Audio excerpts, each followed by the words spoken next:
Это второй фильм о майолике дома Медичи, и посвящен он стилю историато, причем в основном работам одной мастерской Гвидо Фонтана или Гвидо Дурантино из Урбино, о судьбе которого мы подробно говорили в предыдущем фильме. И, как всегда, начинаем мы в Барджелло.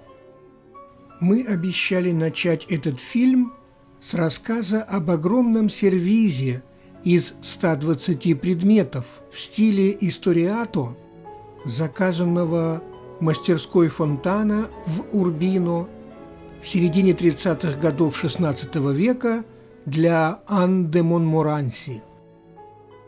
Это был маршал и пэр Франции, коннетабль, то есть фактически главнокомандующий. В первой половине XVI века он воспитывался вместе с будущим Франциском I, воевал с ним и даже в плен попал вместе с королем. В 1567 он был смертельно ранен в бою. С этим сервизом непонятно, то ли сам Анн де Монморанси его заказал, то ли урбинский герцог хотел подарить что-нибудь значимое такому важному человеку, который к тому же бывал в Италии, в искусстве хорошо разбирался и был известен как большой меценат и покровитель искусств. Сегодня предметы из этого сервиза разлетелись по всему миру.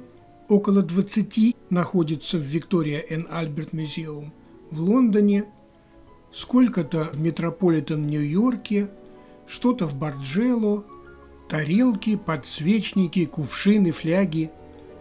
На всех присутствует герб Анн де Монморанси, не всегда аккуратно выполненный. Вот один из таких подсвечников в Victoria and Albert Museum. В сервизе их было несколько. Изображена здесь история речного бога Алфея, который погнался за нимфой Аритузой, или не нимфой, а охотницей по другой версии. Та обратилась к богине Артемиде, или Диане, в зависимости от того, находимся ли мы в Греции или в Риме. И сжалившаяся богиня обратила ее в источник, который вышел из-под земли вот здесь, в Сиракузах, на Сицилии. Теперь здесь фонтан Аритуза. Это фотография из моего фильма оттуда. Между прочим, в этом музее в V&A чуть не 30 экспонатов из мастерской Гвидо Фонтана. Вот один из них. Как мы видим, эта тарелка тоже из сервиза Монморанси, посвящена на Троянской войне, то есть тоже относится к стилю историато.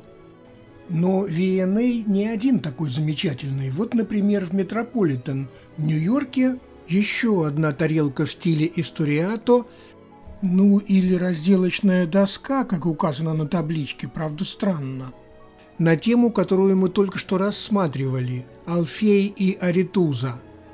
Там немножко другой вариант истории рассказывается, но действующие лица те же, как и основная фабула.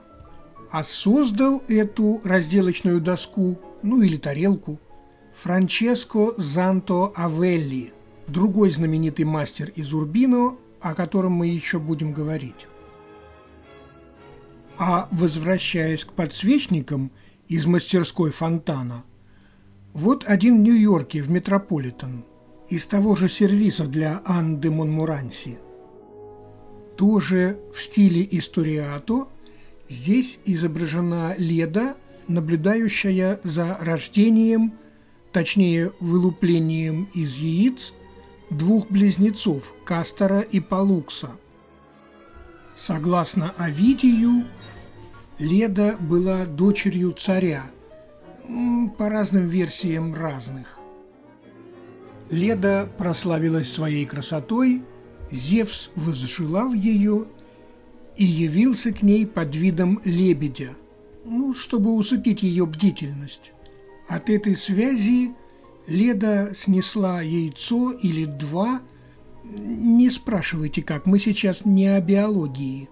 И по разным версиям из этих яиц вылупилось от 2 до 4 детей. Вот эти самые Кастор и Палукс, Диоскуры, вот они теперь в виде 2 статуй на Пьяцца Кампидольо. Это фото из нашей последней поездки в Рим. В свое время они участвовали в походе аргонавтов. Мы подробно говорили об этом походе в одном из фильмов в серии о резьбе по кости из Барджелло. Потом они участвовали в вызволении своей сестры Елены Прекрасной, об этом чуть позже. Много подвигов совершили неразлучные братья. После смерти в бою одного из них другой попросил Зевса, своего отца, не разлучать его с братом. Зевс смилостивился и поместил их обоих на небо. Созвездие близнецов – вот это они и есть. Ну вот, вместе с братьями Диоскурами вылупилась из яйца и Елена Прекрасная, та самая, из-за которой началась Троянская война. Вот такую историю о леди и лебеде рассказывает Овидий, а еще Гомер, Эврипид, Пиндар и многие другие. Тема безумно популярная в искусстве, в основном в силу эротического содержания ее, даже вот и на подсвечниках. Мы уже видели кратенько вот эту тарелку, тоже из мастерской Гвидо Фонтана. Обнаженная Леда сидит в обнимку с лебедем перед некой лоджией. В арке этой лоджии та же самая Леда уже с Зевсом, а на переднем плане справа Леда появляется в 3-й раз. На сей раз она играет с детьми. Внизу в центре яйца, из которых они вылупились. Это точно она. Мы можем убедиться в этом по волосам и цвету одежды. Кстати, какие фантастические краски на этой тарелке, да? В искусстве того времени было принято показывать несколько эпизодов из жизни героя или героини на одной и той же вещи. Тарелки там, картине, фрески. Можно вспомнить, например, фрески Мазаччо в капелле Бранкаччи. Святой Петр появляется здесь 3 раза. Даст Бог, я когда-нибудь доберусь до Санта-Мария-дель-Кармене в этих фильмах. Ну вот, сверху с колонны смотрит держащий факел Купидон. Так же, как и на этой тарелке. Та же тема, тоже сделана в мастерской Фонтана, скорее всего, и тоже из Метрополитен-музея в Нью-Йорке. Здесь более богатая архитектура, как и пейзаж на заднем плане. На предыдущей тарелке там было всего лишь, так сказать, море, правда, великолепно выполненное. Леда снова появляется 2 раза, 2-й раз справа, играя с детьми, которые только что вылупились. Ну, в общем, довольно похожая вещь. Позы возлюбленных пришли, скорее всего, вот отсюда.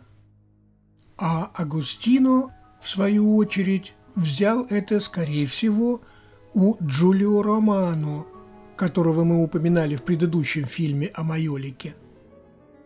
Очень интересно прослеживать такие цепочки. А вот совершенно другая тарелка, хотя сделана в той же мастерской Фонтана. Она гораздо более поздняя, лет на 30. Те же самые действующие лица, те же вылепляющиеся Диоскуры, Кастор и Палукс. Но никакой архитектуры, действие происходит, так сказать, на природе, то есть совершенно иная композиция, совсем другой подход к этой сцене. Ко времени создания этой тарелки Гвидо Фонтана уже отошел от дел, мастерской или мастерскими руководил его сын Орацио, многое изменилось. Ну вот, а начали-то мы эту тему вот с этого подсвечника, да? Так вот, здесь же в Метрополитен есть очень похожий подсвечник, но уже на другую тему. В своей «Энеиде», в 8 книге, Вергилий описывает историю о том, как Венера явилась к своему мужу Вулкану и попросила его выковать оружие для своего сына Энея, героя Троянской войны, который позже стал прародителем Ромула и Рема, вскормленных волчицей основателей Рима. Как мы видим, этот подсвечник тоже из сервиза, который был создан для Ан де Монморанси, и, как мы уже говорили, майолику из этого сервиза можно найти, наверное, в дюжине музеев сегодня во всем мире. США, Франция, Великобритания, Италия. Этот подсвечник, как и другие экспонаты, созданные в мастерской Фонтана, описаны вот в этом большом томе. Если пойти на сайт музея, можно его оттуда скачать и почитать. Что же касается этого подсвечника, то есть предположение, что расписан он был Николо да Урбино, другим мастером, о котором мы будем говорить, который тоже в начале своей карьеры работал в мастерской Фонтана. Теперь в Барджелло довольно много майолики в стиле историато. Вот еще одна тарелка из мастерской Фонтана, и это точно цитата из Рафаэлевой фрески в Ватикане. Это очень известная вещь, ее, конечно, многие из нас видели. Видно, что это та же самая сцена, только зеркально отраженная.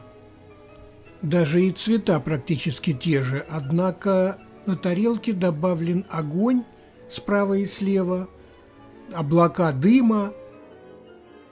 Производились в мастерской Фонтана и вот такие фляги. Великолепно мастерски расписанная фляга, очень изящной формы. Трудно сказать, кто конкретно ее сделал, но, возможно, она была создана не в мастерской Гвидо Фонтана, а в мастерской его старшего сына Орацио, который открыл свою собственную мастерскую в 1565-м, когда отец, по-видимому, отошел от дел. Я говорю об этом потому, что изделий Гвидо Фонтана после 1565-го не найдено, зато в музее Гетти в Лос-Анджелесе есть очень похожая фляга, созданная как раз в мастерской Орацио Фонтана. Во всяком случае, согласно описанию. Она тоже очень богато расписана. С обеих сторон такие сцены из морской жизни. На этой стороне Тритон похищает Нереиду, на другой – 2 борющихся Тритона. Это дети Посейдона и Амфитриты в греческой мифологии. Ручки сделаны в виде таких страшных рогатых масок. Что же касается общего дизайна, то он явно напоминает фляги для воды, с которыми путешествовали пилигримы. Эти фляги обычно вырезались из сушеных тыкв. Еще одна работа мастерской Фонтана в стиле историато. Вот это потрясающей красоты ваза. И снова неудобно было снимать, стекло бликует. На одной стороне вазы изображена сцена смерти Адониса. Этот миф тоже основан на Овидии, но там еще Сафо, в общем, все об этом писали, и неудивительно, потому что начало этого мифа идет от самого начала нашей цивилизации, из Шумера, из эпоса о Гильгамеше. Там грустная история, но нас это слишком далеко уведет. Адонис был рожден Миррой от ее отца, за преступную связь с которым Афродита миру прокляла. Там много приключений. По ходу дела Мирра превращается в дерево, из которого производят мирро, широко используемое в религии, точнее в культовых актах. Афродита похитила Адониса и отдала его Персефоне, чтобы та его воспитывала. Но когда через несколько лет Афродита вернулась за ним, выяснилось, что молодой человек настолько красив, что Персефона не захотела его отдавать. Пришлось вмешаться Зевсу, он как-то поделил время Адониса между двумя женщинами. Но у Афродиты тоже были враги: Арес, который ее ревновал к Адонису, Артемида, возлюбленного которой Афродита убила. В общем, кто-то из них во время охоты, на которую Афродита пыталась его не пустить, наслал на Адониса дикого вепря, который его и убил. Кровь Адониса, смешанная со слезами Афродиты, ну или Венеры, как нам привычнее ее называть, превратилась в цветок анемона. Вот такую историю рассказала нам замечательная ваза в Барджелло, на другой стороне которой еще одна история, не менее интересная. Жила-была прекрасная Ио, Наяда, дочь речного царя, и воспылал к ней чувствами великий Зевс-громовержец, ну или Юпитер, если мы в Риме. Только великий-то он великий, громовержец-то он громовержец, однако женатый. И жена его, Гера, ну или Юнона, если мы в Риме, стала что-то подозревать, и однажды где-то там в поле его, так сказать, некрасиво говорить, застукала, но вот что есть, то есть. В самый последний момент Зевс успел превратить Ио в прекрасную молодую тёлочку. Приходит Гера и спрашивает: «А что это за тёлочка здесь такая, рядом с тобой? Жены, они ведь прозорливые». «Да вот откуда-то из земли появилась, я и не знаю». «Отлично, подари-ка ее мне». Ну, что Зевсу оставалось делать? Человек он подневольный, женатый, хоть и громовержец. Отдала Гера Ио в стадо и велела обращаться с ней не лучшим образом. Зевс уж крутился и так и сяк, и в быка превращался, но ничего сделать не мог, потому что Гера послала Аргуса, стоглазого гиганта, охранять Ио и не подпускать к ней всяких подозрительных быков. Тогда Зевс попросил своего, так сказать, клеврета, Гермеса, ну, снова или Меркурия, если мы в Риме, убить Аргуса. Тот подкатился к ничего не подозревающему гиганту, заиграл на своей дудочке, усыпил его, все 100 глаз, а потом выхватил меч и отсек ему голову. Это не конец истории, а только ее середина, но именно эта сцена здесь на вазе и изображена. Изображена вполне честно.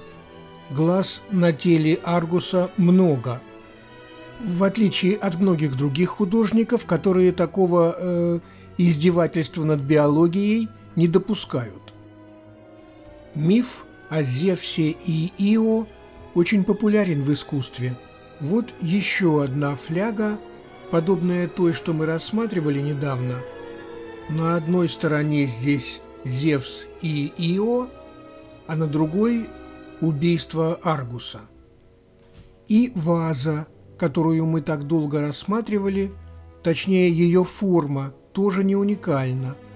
Вот еще одна, сделанная тоже в мастерской Фонтана уже в конце XVI века. На сей раз не на мифологический, а на библейский сюжет. Каин убивает Авеля. Выпускала мастерская Фонтана и произведения более сложной формы. Вот как этот кувшин, например, с изображением римских солдат. Или вот эта великолепная амфора. А вот еще работы этой же мастерской на другую популярную в мифологии тему. Огромный циклоп Полифем, по разным версиям то ли одноглазый, то ли трехглазый. Гомер, как мы помним, включает рассказ о нем в «Одиссею». Вот эти фантастические мозаики я снимал на вилле Империале дель Казале. Это потрясающе сохранившаяся вилла, позднеримская, возле городка Пьяцца Армерина в центре Сицилии. Ну так вот, Полифем полюбил Нереиду Галатею, самую прекрасную из всех 50 нереид, дочерей морского бога. Причем полюбил он ее после того, как она сама проявила к нему интерес.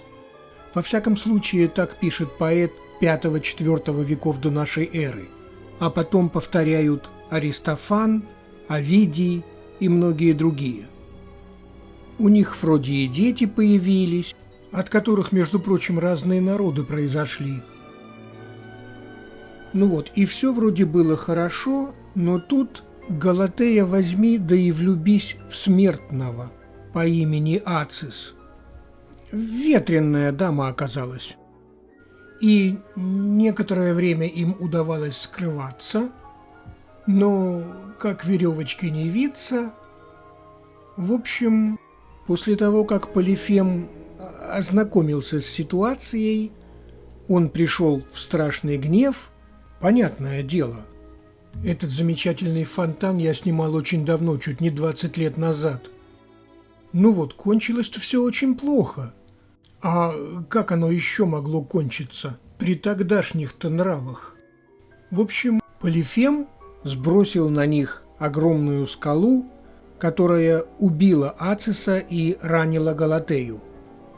В результате Галатея, правда, выжила, более того, превратила кровь Ациса в горную речку, которая течет с Этны, а его самого в некоего речного бога. Ну, снова версии разница друг от друга, но общая канва истории примерно такова. Что же касается тарелок, созданных в мастерской Фонтана на эту тему, то понятно, что обе они, так сказать, сколки, цитаты вот отсюда. Вот так видно, да? Рафаэлевы фрески на вилле Форнезина были к тому времени широко известны. Сюжет, конечно, популярный, не только майолика, но и, естественно, живопись, скульптура, даже и музыка. Гендель, Моцарт, Гайден, Мендельсон, Люли. Да и не только в искусстве эта тема популярна. Астероид назван в честь Галатеи, а также спутник Нептуна. Цветок такой есть. Произведения искусства, созданные в мастерской Фонтана, ценились высоко, и найти их сегодня можно во многих музеях мира.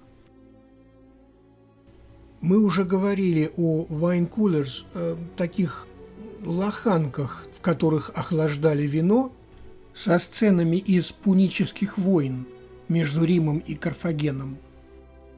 А вот тарелка на ту же тему.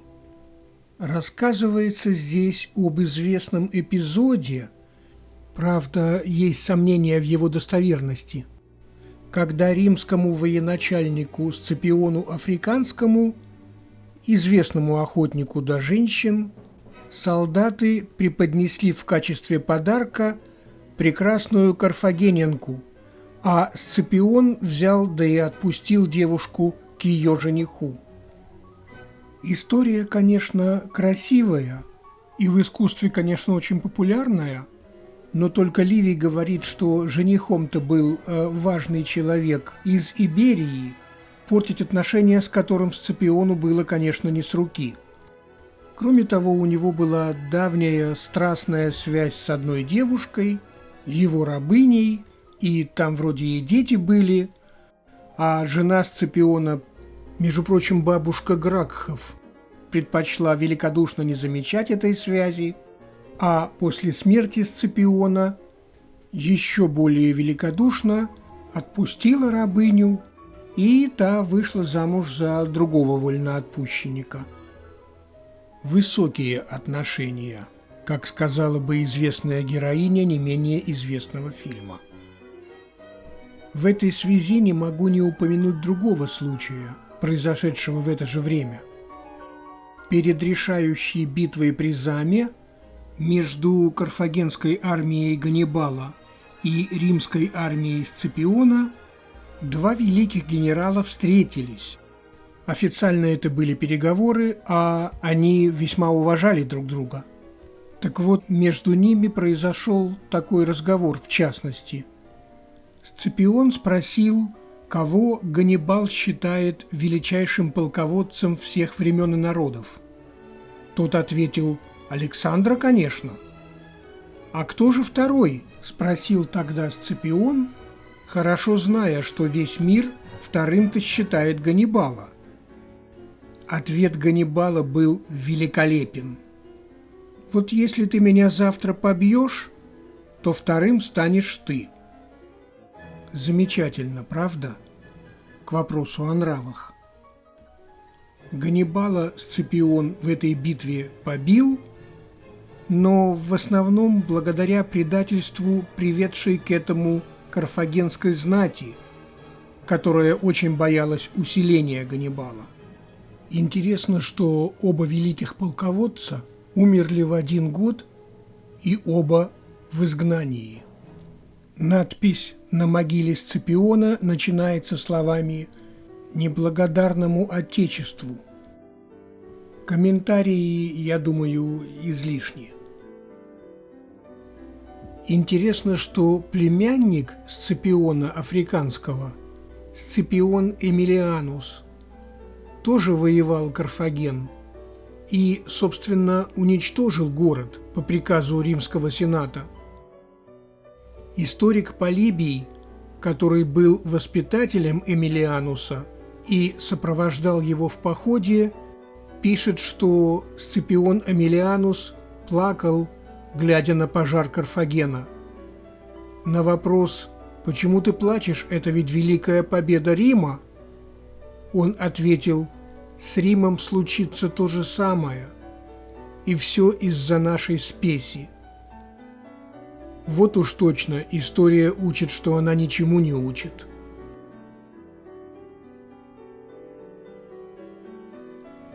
Вот в какие дали отправила нас эта тарелка, созданная в Урбино в мастерской Фонтана в середине XVI века. Ну и, как я уже говорил, мастерская эта была довольно продуктивна, и довольно много работ в стиле историато оттуда сохранилось. Вот тарелка с Минервой, еще один, так сказать, охладитель для вина с мифическими сценами из жизни богов. Еще один на те же темы. Тарелка со сценой охоты на дикого вепря. Это очень популярный вид охоты в Древней Греции. Сохранилось огромное количество произведений искусства на эту тему. В общем, сохранилось много майолики в стиле историато, созданной в мастерской Фонтана. Но, конечно, в коллекции майолики, которую собрали Медичи, было довольно много изделий из Урбино, не обязательно из мастерской Фонтана. Вот, например, тарелка, мы не знаем, кем она сделана, но точно в Урбино. Изображен здесь библейский эпизод манны с неба во время скитания израилитов по пустыне. В предыдущем фильме мы уже видели майолику на эту тему. Немножко неудобно было снимать экспонаты за стеклом, а день во Флоренции был солнечным. Вот еще одна тарелка, тоже из коллекции великих герцогов, и тоже на тему скитания израилитов по пустыне. Как мы знаем, народ страдал от жажды, и Моисей, который их вел, иссек воду из камня. И снова существуют естественно-научные объяснения этого феномена. Но как замечательно расписана тарелка. Вот это интересная работа. Мученичество святых Петра и Павла пред лицом императора Джулиано. Здесь несколько исторических неточностей. Во-первых, Петр и Павел умерли в разное время и по-разному. Павел был распят вниз головой. По его собственному желанию он сказал, что недостоин быть распятым так же, как его учитель. Так вот, он был распят в 64 году на праздновании десятилетия со дня восшествия Нерона на престол, а Павел был обезглавлен несколькими годами позже, между 64 и 68. Все это, естественно, согласно христианской традиции. С другой стороны, пред лицом какого императора Джулиано? Никакого императора с таким именем в те времена, да и вообще, не замечено. Скорее всего, Джулиано – это итализированное имя семьи Юлиев-Клавдиев, к каковой семье действительно принадлежал император Нерон, который, скорее всего, не был таким уж чудовищем, каким изображает его история. Она ведь пишется победителями, а Нерон был умерщвлен, точнее, принужден к смерти сенатом. Так что никакого, например, Рима Нерон, конечно, не поджигал. Это сказки, мало согласующиеся с фактами.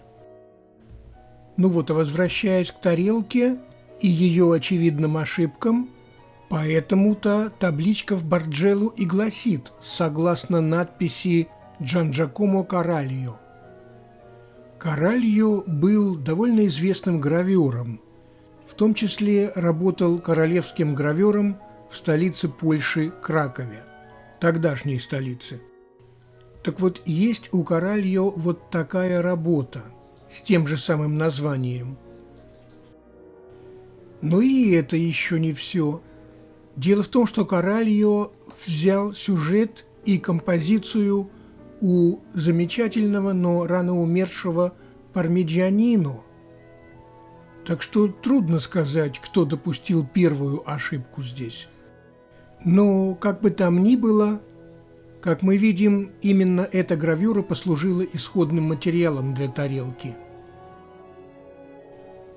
В общем, как мы уже говорили, в коллекции Медичи было довольно много майолики из Урбино. А почему, собственно, Урбино? Что такое Урбино? Сегодня совсем небольшой город в Италии. Пожалуй, имеет смысл начать с этого наш следующий фильм, в котором мы поговорим также и о других производителях майолики в стиле историато. Их ведь в Урбино было несколько, в частности, великий Занто. Так что продолжение следует.